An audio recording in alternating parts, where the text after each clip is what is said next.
Saya adalah pemimpin masa pertama yang menduduki gedung DPRD pada tahun 98 itu. Kepemimpinannya Pak Jokowi ya tentu akan gelap. Karena faktor kegelapan ini menurut saya bukan pada Pak Prabowo. Bibitnya memang sudah ditanam dengan sangat dalam oleh Pak Jokowi. Awalnya itu kan Indonesia memanggil ya, lalu Indonesia darurat, sekarang Indonesia gelap. Menurut saya ini KPK Mulyono lah. Dianak manjakannya kepolisian oleh Pak Jokowi. Menteri Dalam Negeri itu simbol paling identik dengan sipil. Ini 3 jenderal polisi di dalamnya. Semuanya polisi jenderal. Tiba-tiba kita kedatangan ketua umum partai. Namanya Pak Bahlil. Mimpinya kembali ke masa lalu. Mimpinya kembali ke pilkada zaman Orde Baru.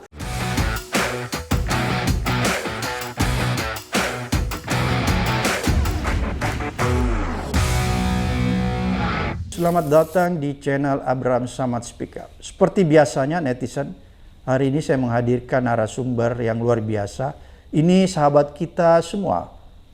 Assalamualaikum, Bung Ray Rangkuti. Warahmatullah. Direktur Lingkar Madani dan aktivis 98. Bung Ray, Iya. kemarin itu mahasiswa turun dengan tema Indonesia Gelap ya. Ya. Dan akhirnya kadang-kadang kita berpikir betul-betul ini Indonesia sedang mengalami kegelapan dengan berbagai macam peristiwa yang muncul.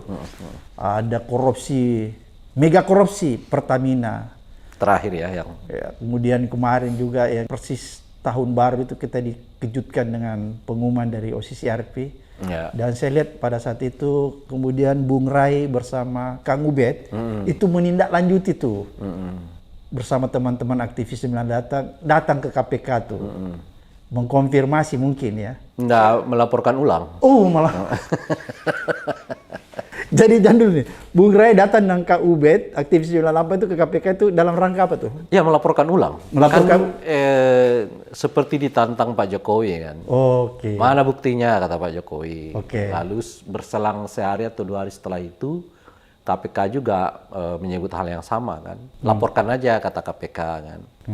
Padahal seolah-olah KPK itu lupa bahwa sebelumnya itu Ubed itu udah laporkan. 2 tahun yang lalu ya? Iya, tahun 2023-nya. Iya. Gitu kan. Udah dilaporkan gitu. Dan saya ikut menemani waktu dia melaporkan itu juga. Oke. Gitu ya. Nah, jadi bukan sekali, bahkan 2 kali, diganti 3 kali dengan persoalan pesawat jet yang diduga gratifikasi diterima oleh anaknya kan. Dalam hal ini Kaisang gitu. Nah, jadi kita datang ke situ itu kok ini KPK kok kayak begini ya gitu. Itu kan jawaban dari apa yang dilaporkan dulu itu juga belum pernah disampaikan. Dia belum menyampaikan progresnya ya? Formilnya ya gitu. Cuma dipanggil aja Kang Ubednya diceritakan begini begono gitu kan. Nah, jadi kalau disebut laporkan aja kan jadi masalah bagi kita. Gitu. Nah, tapi meskipun begitu, oke lah untuk mengingatkan kembali KPK bahwa ini sudah berulang kali dilaporkan gitu. Kita datangi besok lagi deh gitu. Nah, makanya kita datangin. Sebetulnya nggak bawa apa-apa lagi karena memang sudah ada data-datanya macam-macam udah diserahkan terlebih dahulu kan. Cuma ingin mengingatkan kembali. Cuma mengingatkan ke mereka kembali bahwa tidak tepat kalau disebut bahwa ini seolah-olah nggak pernah dilaporkan gitu. Padahal udah berulang kali dilaporkan jauh sebelum OCCRP ini mengeluarkan rilis itu gitu kan. Nah, OCCRP itu hanya menjadi pengingat bahwa kasus ini udah beberapa kali dilaporkan oleh masyarakat gitu. Dan seingat saya setelah kita laporkan itu ada 4-5 organ lagi termasuk Pak Abraham kan saat itu kan melaporkan ulang kan. Gitu. Jadi itu rentetan itu kan kemudian tuh. Jadi ada sekitar 4-5 seingat saya itu setelah kita melaporkan itu ya. Kalau kita sih posisinya melaporkan ulang gitu. Jadi nggak ada yang baru yang kita laporkan itu gitu. Dan saya tidak tahu, tapi sejauh ini belum ada juga konfirmasi dari KPK. Belum ada respon ya? Belum ada respon seperti apa kasusnya, terus apakah ditindaklanjuti atau seperti apa, saya nggak tahu. Ke Pak Abraham sudah ada belum? Belum ada juga. Masih sama. Masih gelap. Masih Indonesia gelap. Dan uniknya, kan baru-baru kemarin sih ya saya KPK menyebutkan itu kembali kan. Iya, memancing kembali. Waktu Hasto itu kan. Iya, bilang kalau ada bukti. Kalau ada bukti laporkan lagi gitu. Saya nggak ngerti tuh cara berpikir KPK-nya seperti apa. Kan udah berulang kali dilaporkan orang. Iya. Gitu. Oke, berarti ini kan kalau kita coba sedikit ya flashback bahwa itu kan sebenarnya Kang Ubed sama Bung Ray itu sudah laporkan dari tahun 2023 ya. Dan kemudian terkonfirmasi lewat laporan OCCRP.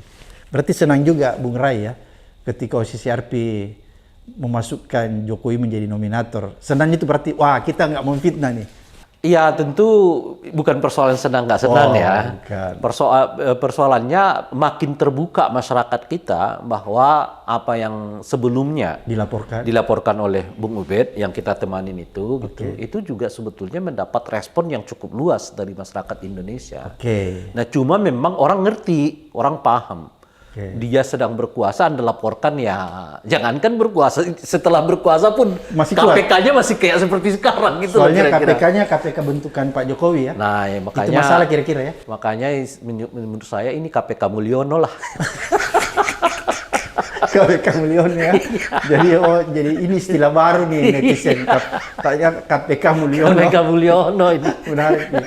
Bung Ray, ini kan adik-adik mahasiswa kemarin turun tuh. Tiba-tiba kita dikagetkan juga ya setelah dulu darurat konstitusi ya. Ya.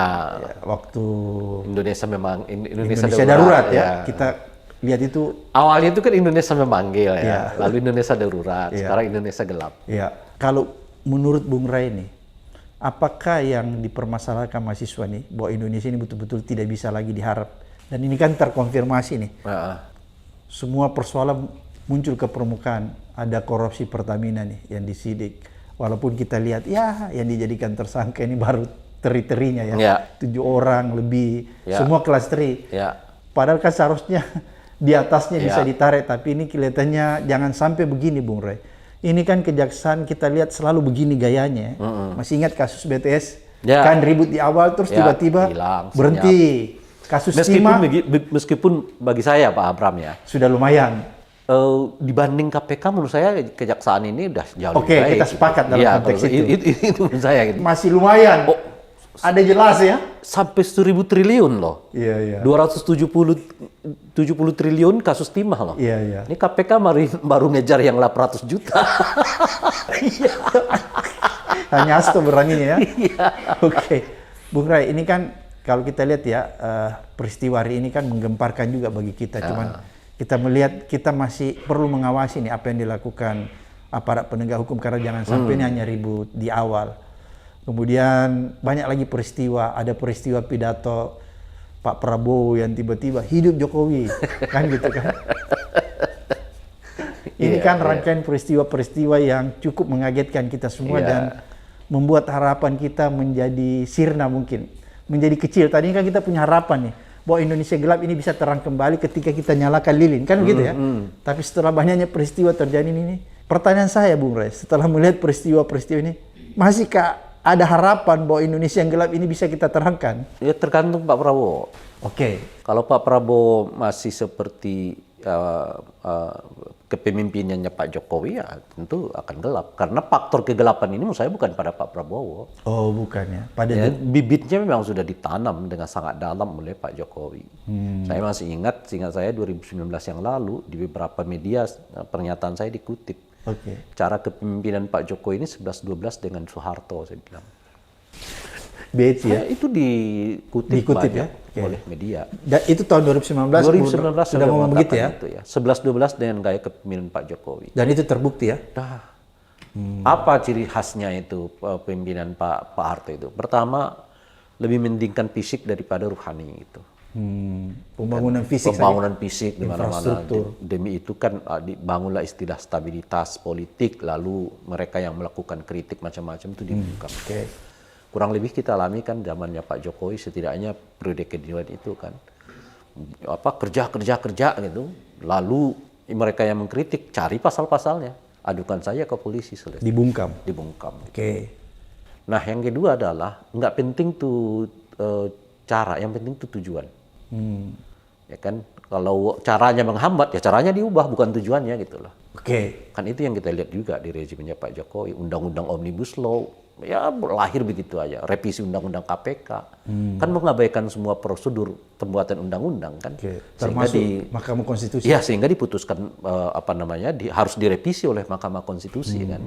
Nah itu lagi-lagi cara berpikir yang penting tujuannya, bukan yang penting Gimana caranya gitu. Oke. Padahal demokrasi ini kan kita buat salah satunya bukan saja tujuan tapi cara juga harus bagus gitu. Nah yang ketiga adalah menumbuh suburkan memang praktek KKNisme. Di era Jokowi ya? Wah puncaknya dong Pak Harto sendiri nggak pernah menaikkan anaknya kok. Oh, oke. Berarti Jokowi ini lebih buruk daripada Oh Soeharto? iya dong. Satu-satunya presiden di dalam sejarah Republik kita yang secara terbuka mendukung anaknya sebagai calon wakil presiden. Soeharto dulu hanya jadi menteri anaknya? Dan itu 7 bulan setelah itu dia lengser kan. Oke. Setelah dia melantik anaknya Mbak Tutut, ya kan 7 bulan setelah itu digoyang gerakan mahasiswa, lalu beliau menyatakan berhenti. Tapi itu pun Mbak Tutut diangkat, tapi Mbak Tutut sudah punya pengalaman panjang ya? Karena umurnya sudah Iya, sebetulnya kalau dari soal kemampuan, keberatan kita saat itu, bukan soal kemampuan. Kita tahu beliau tuh punya, kemampuan. udah lama dilatih oleh Pak Harto saat itu kan. Untuk ketua PMI dulu, ya kan, Palang Merah Indonesia, GNOTA macam-macam, lalu dinaikkan statusnya menjadi Menteri Sosial kan saat itu. Panjang perjalanan. Panjang, ada latihan-latihan untuk itu gitu. Ini Gibran nggak ada?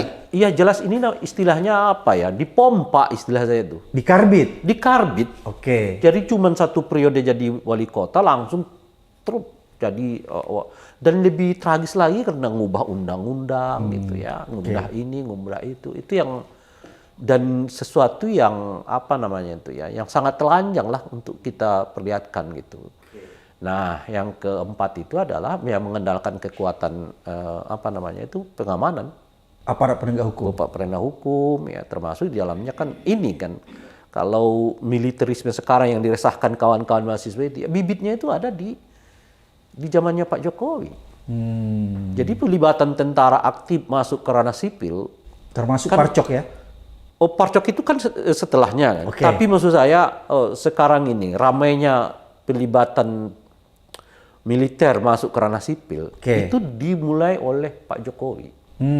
Tentu imbas dari dianak manjakannya apa namanya itu kepolisian oleh Pak Jokowi. Jadi kelihatan ini anak terlalu dimanjakan. Nah mungkin yang kakaknya ini seniornya ini agak gerah, mulailah dimasukkan. Diberikan jabatan. Saya baru baca hari ini atau kemarin tuh laporan Kompas seingat saya, hampir 2.000 jabatan sipil sekarang tuh diemban oleh militer. Seingat saya dan di handphone saya ada. Jadi agak mirip-mirip dengan di fungsi ABRI di zaman sebetulnya udah terjadi kan, hampir 2.000 jabatan sipil di catatan Kompas itu. Jadi itu yang sedang terjadi sekarang ya? Dan jadi kita sedang mengulang sejarah ya? Kebetulan kita ketemu dengan presiden mantan jenderal kan. Apa yang dirintis oleh Pak Jokowi dengan pelibatan TNI masuk ke dalam ranah sipil, ya tinggal dilanjutkan. Tagline-nya memang kelanjutan kan. Dan sekarang lebih parah lagi karena demi memasukkan ini semua, itu tadi undang-undang yang diubah.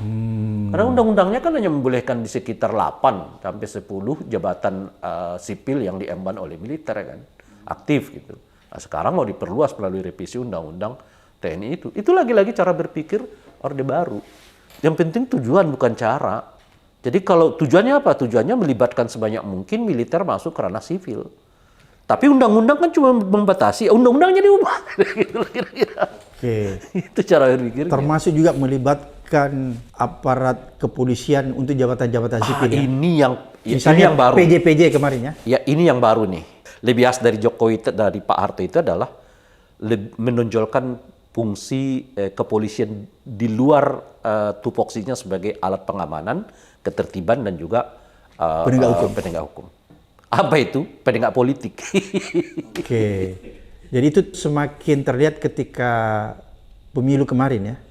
Bukan hanya pemilu, bahkan sampai ke pilkada. Oh, sampai pilkada masih berlangsung ya? Ada kok. Teman kita ini, ya kan, yang karena advokasi satu masalah di daerah, ya kan, mulai dipanggil-panggil polisi juga. Ya tuduhannya, ya inilah, itulah. Bung Rai, berarti ini persoalan yang harusnya menjadi perhatian kita semua ya? Bahwa ada situasi ingin mengembalikan keadaan seperti dulu lagi, bahkan lebih parah ya. Itu yang Bung. Iya.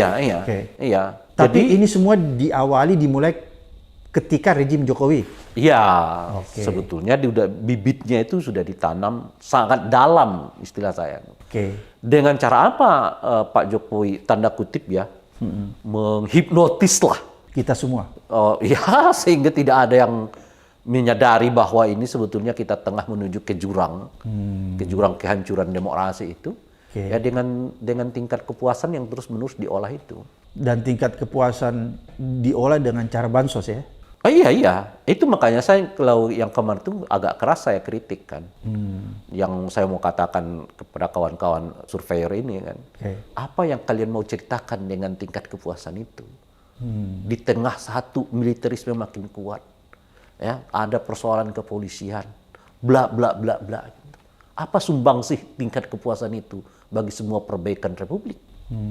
Itu kritik pedas Saya dari itu keras saya Bang keras Roy ya, itu. kepada teman-teman. Ini juga menurut saya. Oke. Kan enggak apa namanya ya, kita ini kan capek sekolah kan. Iya, betul. Pak Samad ya. Iya. Capek kita sekolah, yang ada sebagian keluar negeri bertahun-tahun. Tapi ilmu kita nggak dipakai untuk memperbaiki kondisi Republik ini. Itu yang terjadi. Bagi saya itu memiriskan. Makanya ada kabur aja dulu. Itu dia. Responnya begitu. Itu dia maksud saya, Pak Abraham.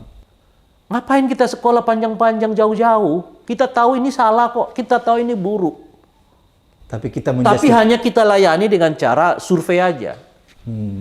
Menjustifikasi. Ujung-ujungnya begitu. Kan siapa yang pakai? Ya dia pakai mereka. Politisi ini kan. Untuk seolah-olah mengatakan rakyat itu memang tukang nyinyir aja. Kan faktanya rakyat puas kata dia kan. Iya. Hanya hitungan 4 hari tuh ya. Setelah rilis itu keluar 80,9, tiba-tiba gas 3 kilo hilang dari pasaran. Harus ke pangkalan.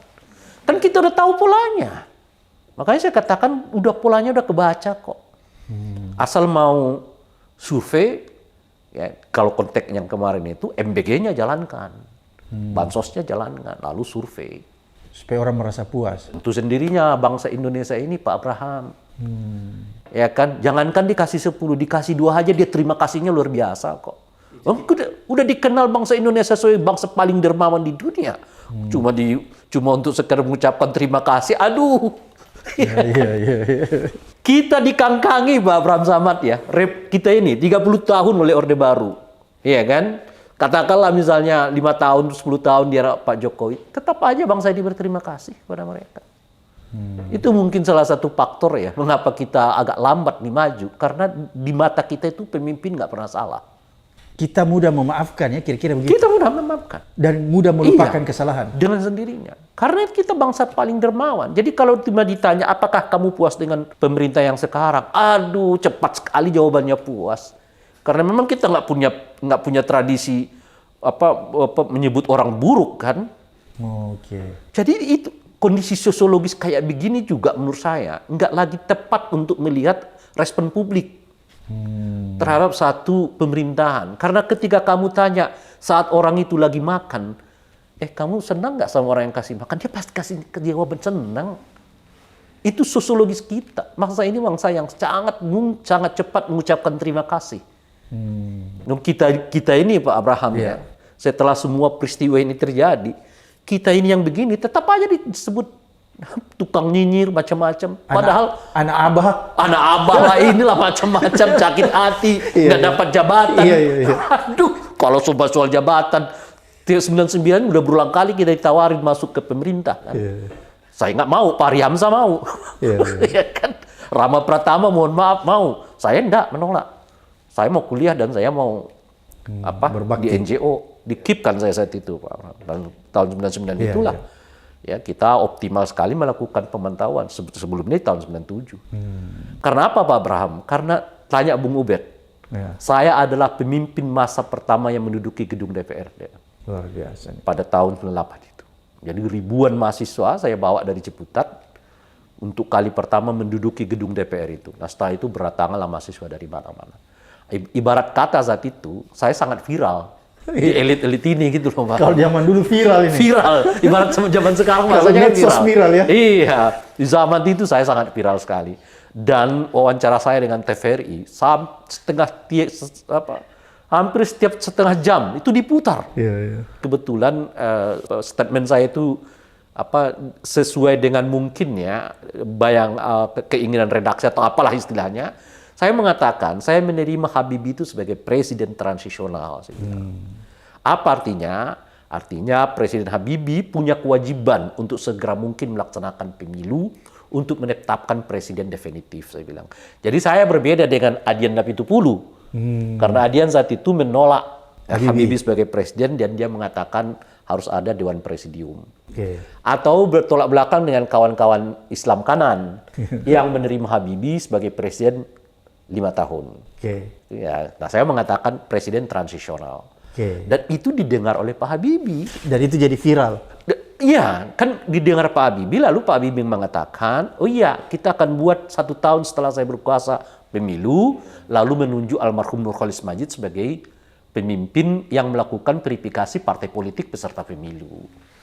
Ya itulah yang tim 11, di mana Anas Urbaningrum masuk, Nurcholish Madjid masuk, macam-macam dan sebagainya itu gitu. Oke, menarik nih. Ini kan Bung Rey ini betul-betul orang pelaku sejarah di masa lalu yang bisa membandingkan nih antara Orde Baru dengan dan sekarang. Itulah sebabnya Pak Abraham ya, kenapa saya merasa sensitif kalau ada sesuatu yang agak nyelenceng gitu loh. Karena kita menghabiskan masa muda kita untuk sampai ke tujuan ini gitu loh Pak. Terus mudah banget ditelikung. Iya. Makanya kita dengan hipnotis tingkat kepuasan itu loh, aduh. Dan itu menurut saya nggak menjelaskan realitas masyarakat kita. Ini kritik kita buat saudara-saudara kita di lembaga survei ya. Iya, maksud saya. Maksudnya sadar lah gitu ya. Kan survei itu miliaran kan. Saya nggak tahu persisnya sih berapa ya. Untuk sesuatu yang udah ketahuan kok hasilnya. Nggak usah pakai survei lah. Ketika MBG jalan, ya kan, bansos diterapkan, kau tanya apakah Anda puas atau tidak. Pasti puas. Udah ketahuan, coba angkanya aja yang kita nggak tahu. Ya angka 80, 70 kita nggak tahu kan. Tapi sudah pasti jawabannya. Sudah pasti kita tahu bahwa semua orang akan mengatakan puas.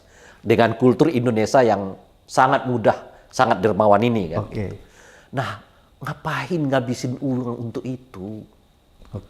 Kan lebih bagus Anda pakai uang itu advokasi revisi undang-undang pemilu misalnya ya kan. Undang-undang politik, advokasi ini, advokasi itu. Daripada mensurvei yang kita udah pasti tahu kok. Dan nggak ada efeknya juga, 4 hari setelah itu rakyat marah kok. Soal gas melon kan. Orang ngantri ya? Orang nggak ngantri. Sampai ada yang meninggal. Iya, rakyat jengkel. Artinya nggak ada efeknya itu, 80,9% itu. Itu masa lalu, nggak masa depan gitu loh. Dan seperti kita ingatkan, 80% tingkat kemenangan Golkar di pemilu tahun 97 itu justru yang menghantarkan Soeharto berhenti 7 bulan setelah itu jadi presiden. Kok diulang-ulang ya peristiwa yang kayak gini gitu. Jadi sebenarnya apa yang terjadi sekarang ini cuma sejarah yang sedang berulang. Ya, gitu. Coba lembaga survei sekarang deh. Masih 80 apa enggak? Menarik nih apa yang disampaikan. Ini kritik kayak aja. Saya mau mengatakan, pertama, ilmu kita itu kok seperti nggak optimal digunakan untuk memperbaiki bangsa ini gitu kan. Nah, yang kedua adalah duit kita habis. Kan mereka menyebut itu kas mereka kan, kas lembaga-lembaga survei. Kok duit kita habis untuk hal yang udah pasti kita tahu jawabannya. Cuma kita nggak tahu angkanya berapa gitu. Tapi kita udah tahu. Seperti kita tahun pemilu oleh Orde Baru lah, kita udah tahu pasti Golkar menang. Kira-kira kan. Cuma kita nggak tahu berapa angkanya berapa itu persen aja. Ya? Oke, Bung Roy. Ini kan kalau kita bicara Indonesia gelap adalah bagian peninggalan rejim yang sebelumnya. Yang melakukan pembangunan seperti tadi Bung Rey katakan, pembangunan dalam arti fisik aja. Salah satu misalnya menggenjot infrastruktur yang bisa dilihat secara kasat mata ya. Itu kira-kira yang dilakukan sehingga dia meninggalkan beban yang begitu berat di pemerintahan sekarang. Sehingga perlu dilakukan penghematan lah gitu, efisiensi ya. Karena ada peninggalan beban yang sudah ditinggalkan ya oleh warisan rejim terdahulu. Menurut Bung Rey, kan kalau kita lihat nih bahwa ini peninggalan dari rejim lalu. Dan rejim lalu melakukan kesalahan-kesalahan, bukan cuma kesalahan-kesalahan yang bisa diterima, tapi kesalahan-kesalahan ini sudah mengandung kesalahan-kesalahan yang bisa dikategorikan kesalahan-kesalahan pidana lah.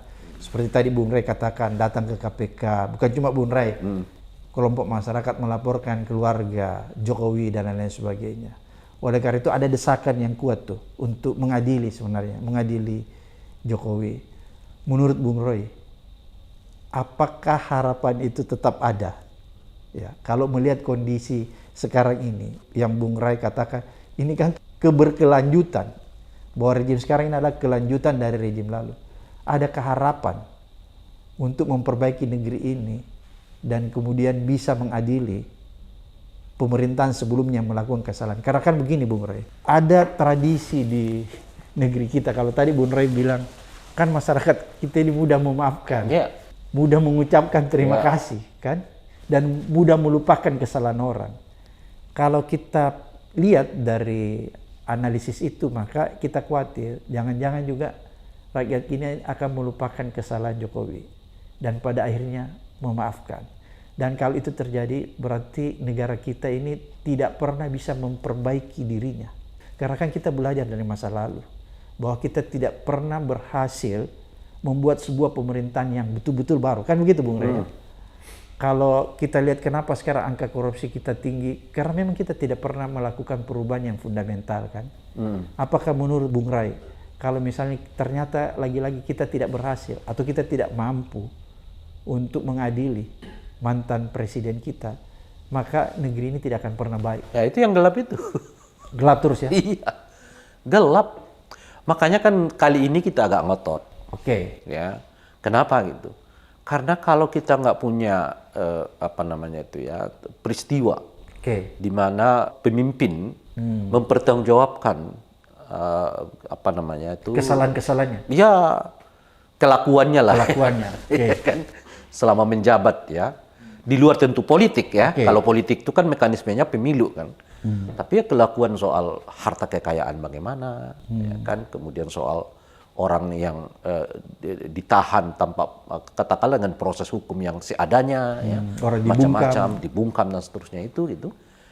Ya, kita tidak pernah mengerti bahwa pemimpin itu sesuatu yang yang dapat dimintai pertanggungjawaban, dan pemimpin itu sesuatu yang sangat mungkin juga hilap. Gitu. Dan akibatnya memang berulang kan di kita itu. Sejak dari Soeharto, ya kan, berulang terus persoalan-persoalan yang sama. Sama terus persoalan. Dan itu mengimbas sampai ke daerah.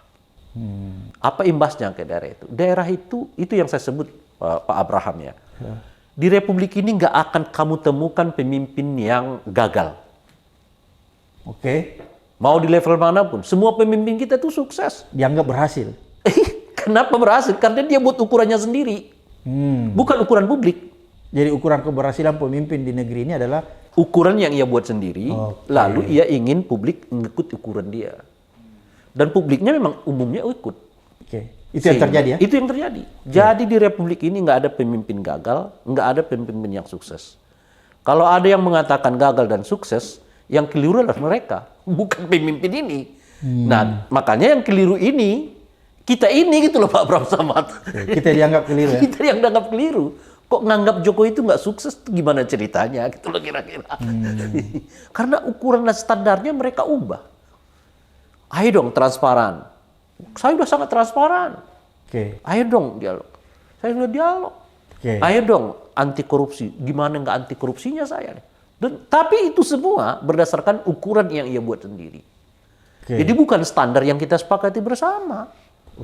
Jadi sehingga dengan begitu nggak ada. Kalau udah begitu tuh, ya kapan kita majunya? Semua pemimpin dengan kinerja kayak begitu aja dianggap sukses kok. Jadi kita nggak punya standar sukses dalam pengertian yang sangat tinggi.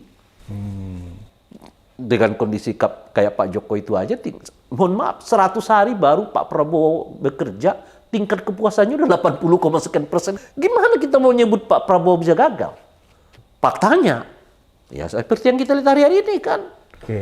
Dolar meningkat, buruh makin banyak yang menganggur, ya kan? Dan ekonomi makin sulit, ya, ini dan itu macam-macam. Meskipun lagi-lagi ya bukan karena faktor Pak Prabowo sendiri, cuman kelihatan Pak Prabowo tidak ingin menarik ini ke masa lalu. Bahwa sebetulnya asal muasal dari persoalan yang dihadapi beliau sekarang ini nggak bisa dilepaskan dari tata cara pengelolaan pemerintahan Di masa yang lalu. dilakukan oleh Pak Jokowi. Makanya selama beliau tetap ke situ, bergantung ke situ, melihat ke situ, bahkan berjalan sesuai arahan itu, ya kita Indonesia gelap ini akan terus. Nggak bisa terang ya. Nggak ada sulit. Nung pokok soalnya ada di situ kok. Oke, berarti intinya Bung Rai bahwa sebenarnya kalau Indonesia gelap ini mau menjadi terang, Pak Prabowo harus bisa menarik benang. Betul. Garis demarkasi memisahkan dia dengan mau Jokowi. tidak mau. Gitu. Meskipun beberapa gelagat kan kita lihat. Oke, Beliau menghentikan IKN. Coba kalau IKN-nya dilanjutkan Pak Prabowo, makin gelap lagi kita. Duitnya nggak ada. oke. Gitu.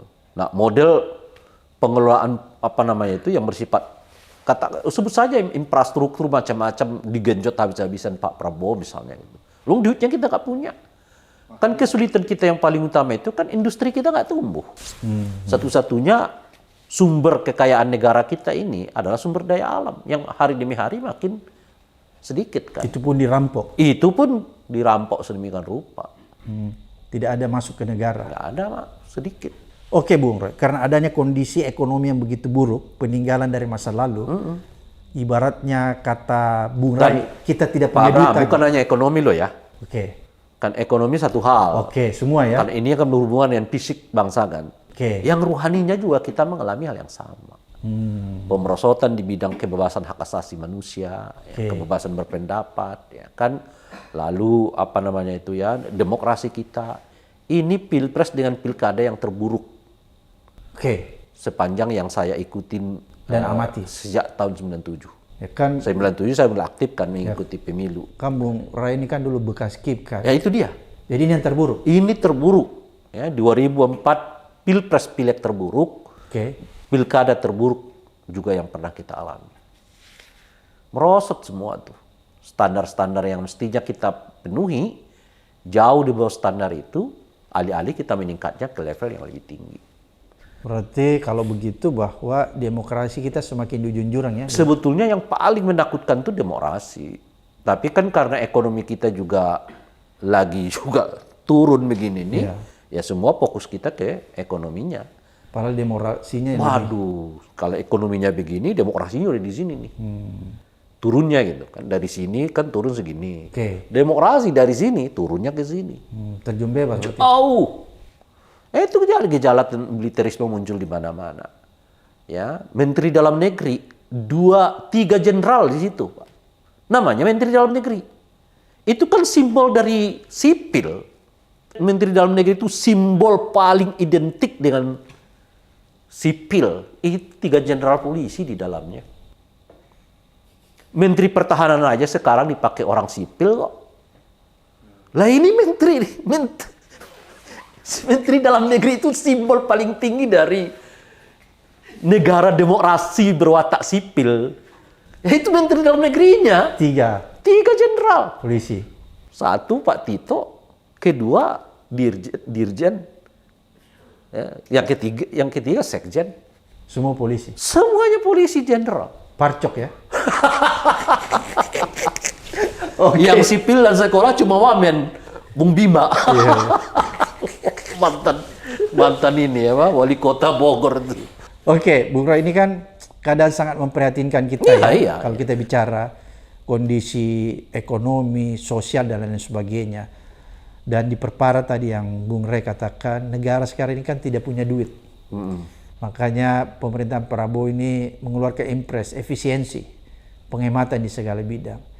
Tapi kan ini kalau kita lihat Bung Rai ini aneh juga. Karena seolah-olah begini, rakyat disuruh menghemat, disuruh efisien. Tapi di sisi lain, pemerintahan ini tidak melakukan penghematan. Kenapa saya bilang tidak melakukan penghematan? Lihat struktur kabinet kita tetap gemuk, tidak dirampingkan. Harusnya kan dirampingkan kalau mau menghemat. Kemudian yang kedua, belum lagi kementerian yang merekrut tenaga-tenaga ahli, tenaga-tenaga khusus ya. Betul. Itu bukan cuma 1, 2, 3 orang, tapi lebih. Memakai staf-staf ahli, staf-staf khusus. Itu kan semua dibiayai oleh negara. Menurut Bung Rai, Dan kelihatan belum berhenti. Ya? Merekrut itu kelihatan belum berhenti juga. masih terus dilakukan sampai hari ini ya. Oke, apa yang sedang terjadi di Bung Rai? Rakyat disuruh menghemat, tapi pemerintahan sendiri tidak melakukan penghematan. Sejak awal saya masih ingat dalam sebuah acara talk show gitu, salah satu siaran televisi swasta nasional ya. Ketika membicarakan soal susunan kabinetnya Pak Prabowo, saya mengatakan susunan ini persis seperti bukunya Pak Prabowo, saya bilang. Paradoks. Paradok Indonesia atau Indonesia Paradoks, saya lupa tuh. Ini adalah susunan kabinet yang paradoks. Kan tagline-nya itu adalah efisien, efektif, koordinatif gitu. Tiga-tiganya nggak akan kecapean dengan struktur kabinet yang kayak begini. Gimana mau efisien? Nggak mungkin. Nggak mungkin. Faktanya sekarang kan, kalau ini kan ada 44 kabinet ya, Pak Abraham ya. Satu orang aja bawa 10, udah 40. Bawa 10 tenaga ahli. Itu belum sekretariat lah ya. 10 orang aja. Belum lagi wamennya. Wamennya itu bawa lagi juga kan. Jadi 44 menteri, 44 wamen. Jadi setiap menteri bawa 10, jadi 4 kali, udah 440 kali 2. Kan wamennya juga bawa. Itu semua digaji oleh negara? Dengan sendirinya. Nah standar gajinya nggak ringan. Karena bagaimana, ini yang menurut saya nggak dipikirkan oleh Pak Prabowo. Dan setelah itu apa? Teriaklah para menteri-menteri. Mana duitnya kata dia kan. Masih ingat kan Bung Pigai itu loh yang masih kita kenal tuh. Saya butuh duit 2 triliun ya istilah beliau tuh. Saya lupa persisnya gitu. Kok kita cuma dapat 22 miliar atau berapa gitu, saya lupa. Lah iya memang nggak ada duitnya. Cuma mohon maaf sok-sokan harus bengkakkan kabinet demi mengakomodir kepentingan politik ini gitu. Para relawan itu yang saya sebut paradoks. Ya, lalu muncullah 1-2 menteri, saya nggak ngambil gaji, tapi nggak ngaruh berapa sih juga kan. Itu pun nggak ambil gaji pokok. Gaji pokok, tapi fasilitas tetap dia dapat. Proyek-proyek dia mainkan. Iya, ini persis seperti kepala-kepala daerah lah. Kita udah tahu triknya. Mohon maaf, gaji saya akan infakkan. Sumbangkan. 5 juta, 6 juta kan gaji pokoknya. Tapi proyek-proyek dijalankan koleganya. Kenapa bisa? Kamu nggak ngambil gaji, toh kekayaan pribadi bisa meningkat terus-menerus kan. Oke, menarik nih Bung Rey. Ini kan kalau kita lihat ya bahwa ternyata permasalahan ini adalah permasalahan di masa lalu yang ditinggalkan. Sehingga pemerintahan sekarang ini menanggung beban yang begitu berat.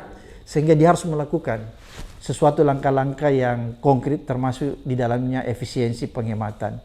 Kalau misalnya ini tidak berjalan sebagaimana mestinya, apa konsekuensinya terhadap jalannya pemerintahan ini, Bang Ray?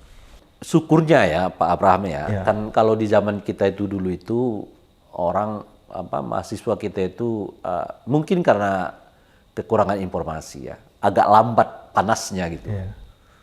Ya saya sejak semester 1 Pak Abraham, jadi hampir 9 tahun saya di lapangan terus tuh. Advokasi, pindah dari kampus ke kampus macam-macam, puncaknya 98 itu. Jadi sepanjang saat saya semester pertama, minggu pertama saya udah turun aksi. Baru masuk. Saya udah ikut aksi. Sampai kemudian Pak Harto berhenti itu kan. Tapi kan kita merasakan betul kenapa ini mesin mahasiswanya lambat sekali gitu. Ya mungkin salah satu faktornya adalah komunikasi yang nggak ada dong handphone di situ. Zaman dulu itu gitu kan. Si pager. Saya pertama kali terima pager tuh di DPR setelah saya duduk gitu. Itulah pertama kali alat mewah yang saya terima. Pager itu ya kan. Nah itu pun karena sebagian kawan-kawan mahasiswa Ciputat yang sudah senior, jadi kemudian jadi wartawan, lalu mereka saweran gitu loh, beli deh sama Rai itu dulu alat pager katanya. Karena kita mau kontak nggak nemu orang ini kan. Gimana nemunya di ribuan, tengah ribuan mahasiswa segitu kan. Nah sekarang ini kita bersyukur informasinya cepat. Sehingga kita kelihatan mahasiswa itu sehari 2 hari mereka lakukan penggalangan, sangat cepat kemudian terjun mahasiswa terlibat ke dalam gitu. Tapi itu basis penting menurut saya Pak Arab. Karena zaman semakin modern ya? Karena modern, karena cepat mereka melakukan konsolidasi macam-macam gitu. Tapi yang bersamaan juga saya pertanyakan ke mereka. Ini saya mau tanya. Iya, apa itu? Ini sifat viralisme ini nggak seminggu 2 minggu aja itu udah hilang. Itu yang aku mau tanya Bung Ray.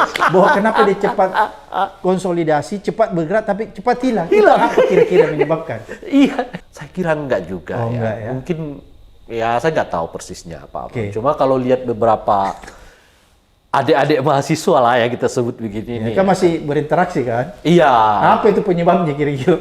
Apa ya? Memang ancaman terbesar mereka itu adalah populisme, Oke. popularitas. Silau dengan popularitas. Kan tiba-tiba Pak Abraham ngajak mereka untuk podcast. Gitu. Tiba-tiba dipanggil oleh TV kira-kira. Kayak gitu sebagainya. Itu salah satu faktor. Nah di zaman kita, Belum kita, ada itu. ya tidak tersedia banyak ruangnya. Kalaupun ada kan awas loh dilihat oleh rezim nih. Kan? Sebentar pula hilang. Hilang dan sebagainya gitu. Jadi undercover semua kan kalau pada era itu. Kalau makanya kan nama saya diubah loh Pak Abraham. Iya. Karena saya bukan dari Rangkuti aslinya, Ahmad Fauzi kan. Ini nama samaran. Nama samaran kan. Memang begitu di era itu kan. Iya, betul. Nah, saya lihat itu.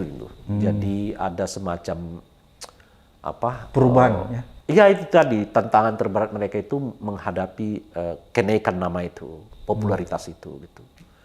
Mereka bisa bertahan apa enggak gitu. Nah, yang kedua adalah kedalaman pemahaman terhadap Isu. Betul. Nah, jadi kedalaman itu kan kita itu Pak Abraham ya waktu ya saya lagi mungkin agak romantik ya. Nggak apa-apa. Tapi gimana kita menjelaskannya gitu menurut saya. Ini kan perlu untuk men-trigger adik-adik kita. Kita ini kan sampai dulu istilahnya itu bunuh diri kelas Pak Abraham. Bunuh diri kelas itu artinya kita betul-betul harus mengidentifikasi permasalahan masyarakat itu sebagai masalah kita. Iya. Dengan cara apa? Ya istilah kita saat itu tanggalkan baju jas jaket mahasiswa. Betul-betullah kamu tinggal ke masyarakat. Masuk ke dalam. Masuk gitu. In live ya istilahnya itu. Tinggal kalau bertani itu macam-macam sehingga penderitaan itu betul-betul merasuk ke dalam jiwa kita. Kita merasakan langsung. Gitu. Nah, jadi apakah eksperimen-eksperimen itu terjadi bagi mahasiswa? Saya nggak tahu. Saya sendiri sih nggak seberat itu. Kenapa gitu? Ya karena saya udah miskin dari awal juga gitu loh, Abraham. Jadi kemiskinan itu yang membuat saya mengerti persoalannya bukan karena bapak saya nggak mau usaha, ibu saya nggak mau usaha, tetapi kemiskinan ini diciptakan oleh struktur yang sedemikian rupa mengakibatkan betapapun bapak ibu saya kerja keras, mereka hanya akan dapat segitu aja. Karena kemiskinan yang didesain oleh negara ya? Karena kan istilah kita saat itu sebagai kemiskinan struktural, kan kemiskinan yang diciptakan oleh sistem, kan by design. Ya, bukan kemiskinan yang datang secara alami, bukan karena bapak saya malas kerja, ibu saya malas kerja, tapi karena memang sistem ini membuat mereka seberapa besar pun kerja mereka hanya dapat segitu. Nah ujung-ujungnya ya untuk melegitimasi itu ya disebutlah, jadi mereka pemalas gitu. Jadi bangsa kita ini udah begitu, Pak Abraham. Sakit lah menderita itu. Udah kerja keras, siang malam banting tulang, hasilnya nggak akan lebih dari yang ditakar gitu ya, seberapa keras pun. Setelah itu dicap lagi kita pemalas gitu. Kamu aja yang malas kerja. Malas kerja gimana? Bapak kita subuh-subuh udah pergi, malam-malam baru kembali. Ya kan hasilnya segitu. Harga getah cuma segitu. Tergantung kepada toke. Kan begitu aja Pak Abraham kan. Gitu. Padahal dia berangkat jam 3 pagi, pulang jam 6 sore. Gitu. Harga getah tergantung toke. Pola ini sekarang Pak Abraham, sedikit banyak saya menyadari, mulai lagi nih, mengapa sih kemiskinan ini benar-benar nggak mau diberantas? Jawabannya menurut saya, memang kemiskinan itu aset politik. Jadi dia pelihara itu ya? Karena itu aset. Oke, menarik. Semakin banyak orang miskin, semakin banyak orang tergantung pada pemerintah. Dan pemerintah akan datang untuk memberi bansos jelang pemilu, dan terpilihlah dia dengan sangat hebat. Makanya itulah yang disebut aset. Itu yang disebut aset. Maka di Pilpres kemarin kita dengar cerita bansos merajalela. Di pilkada-pilkada juga kita mendengar hal yang sama terjadi. Dan orang terpukau sebagai orang baik, maka cepat sekali dapat suara itu. Hanya karena bansos. Dan kemiskinan ini dipelihara. Tidak untuk diselesaikan. Sebab kalau makin cerdas orang, makin sejahtera orang, makin tidak tergantung kepada pemerintah. Itu tesis yang saya kira pernah beberapa kali diingatkan oleh Cak Nur kan. Mengapa Pak Harto mulai goyah di era tahun 80-an dan ujungnya tahun 90? Karena beberapa ilmuwan, anak-anak muda yang studi di Barat, yang sebetulnya tanpa disadari oleh Soeharto, itu akan jadi tanda kutip ya, semacam apa namanya itu counter balik terhadap dirinya gitu.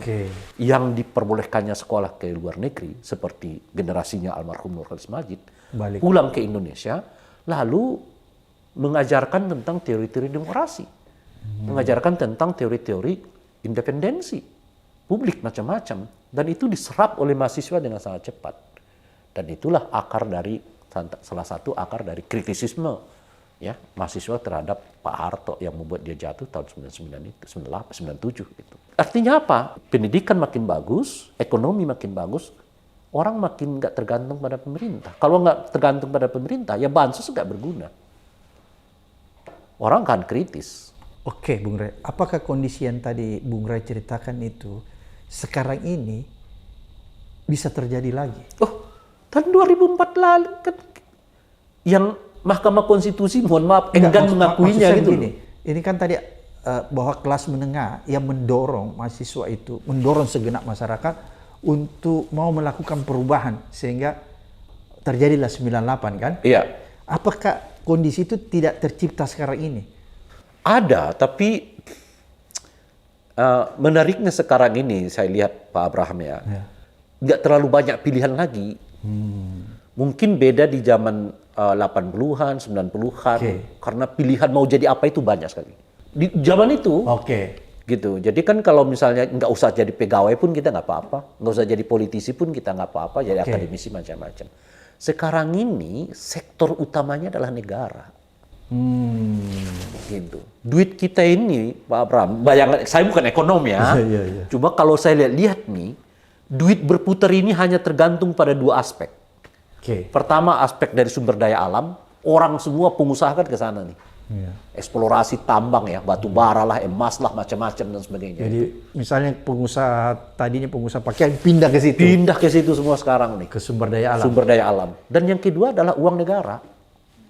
Yang APBN itu. Maka sekarang kan kita lihat pengusaha yang ditangkap. Ya karena bisnisnya sama negara.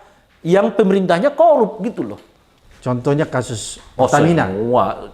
Kalau Pertamina itu kan memang pejabat negara lah ya kan, pejabat di perusahaan negara kan. Tapi perusahaan swasta kita kan hampir setiap kepala daerah ditangkap ada pengusaha swastanya kan. Pejabat ini ditangkap ada pengusaha swastanya. Kenapa ini swasta ini begini? Ya karena memang tidak ada lagi uang di luar kecuali uang APBN. Jadi itu yang dijadikan objek ya? Objek. Nah, sekarang itu cuma itu yang sumber bisnisnya itu, sumber uangnya itu, sumber jadi kayanya di dua sektor itu, sektor sumber daya alam dan yang kedua adalah sektor APBN. Nah itu mungkin yang membuat, mohon maaf kalau kembali ke pertanyaan Pak Abraham itu, mengapa kelihatan gerakan intelektual yang disebut oleh Pak Abraham itu tidak cepat itu membesar gitu? Ya karena sebagai intelektual kita ini masuk ke negara itu gitu loh Pak Abraham. Terkooptasi. Karena itu nggak ada pilihan lagi kalau mau jadi, kan di luar itu agak sulit sekarang mau jadi apa Pak Abraham? Ya paling jauh ya surveyor kan. Ini survei juga tergantung dari tadi survei. Survei juga tergantung politik Pak Abraham. Iya. Uang negara ya. Iya. Tergantung politik. Semakin kisruh semakin mantap.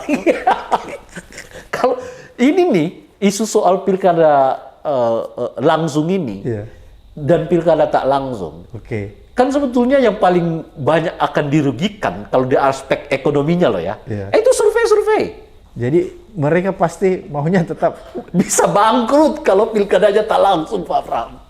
Loh dari mana mereka lagi survei?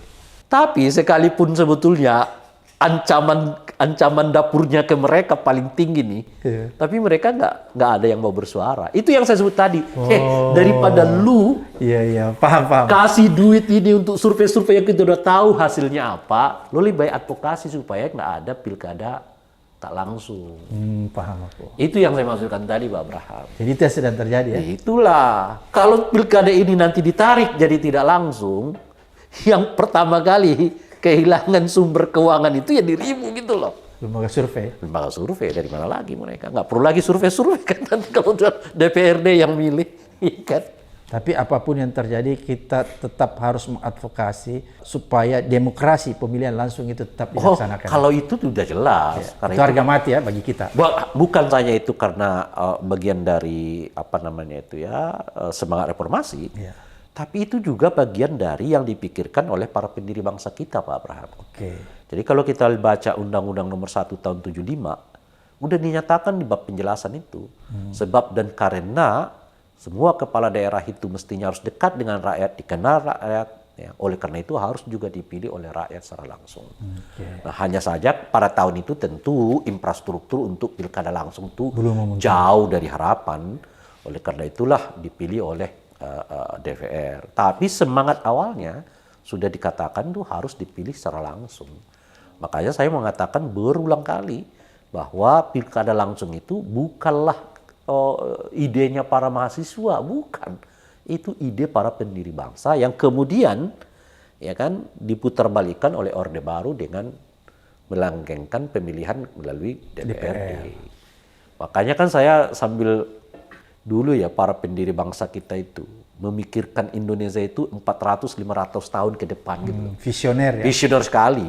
Mereka udah baca nanti di zamannya 2024 orang tuh udah milih pakai handphone gitu loh. Kira-kira begitulah. Udah mereka pikirkan itu. Sehingga udah pemilihan pilkada langsung pun sebenarnya nggak ada lagi masalah gitu. Tiba-tiba kita kedatangan ketua umum partai. Namanya Pak Bahlil. Mimpinya kembali ke masa lalu ya kan. Mimpinya kembali ke pilkada zaman Orde Baru gitu. Ya kan? Gimana? Konservatif. Iya, inilah pemimpin yang kita hadapi saat ini, Pak. Ini tipe-tipe pemimpin yang lahir di masa sekarang. Iya. Pemimpin kita di era tahun 70 ke bawah mikirin Indonesia ini 400-500 tahun ke depan ya. Sekarang mereka belum kenal namanya handphone, tapi mereka udah punya firasat. Orang milih langsung itu nanti bukan lagi perkara. Sekarang aja yang menjadi masalah, infrastrukturnya nggak ada. Tapi 300-400 bahkan nggak sampai 100 tahun setelah itu memilih langsung itu bukan lagi kendala. Lagi tiba-tiba kedatangan hari ini ketua umum partai yang berpikirnya bukan 100 tahun ke depan, berpikirnya kembali lagi deh ke masa lalu kata dia. Namanya Pak Bahlil, ya kan? Ini ada masalah dari segi intelektual ini. Itu dia. Masih perlu diajar oleh Bung Rai Rangkuti nih masalah demokrasi. Gitu dia. Luar biasa Bung Rai, apa yang disampaikan. Mudah-mudahan ini mencerahkan kita, mengedukasi kita. Karena hasil perbincangan ini tentu bisa bermanfaat untuk menuntun kita menemukan kembali jati diri kita. Terima kasih. Sampai ketemu di episode berikut di Abraham Samad Speak Up.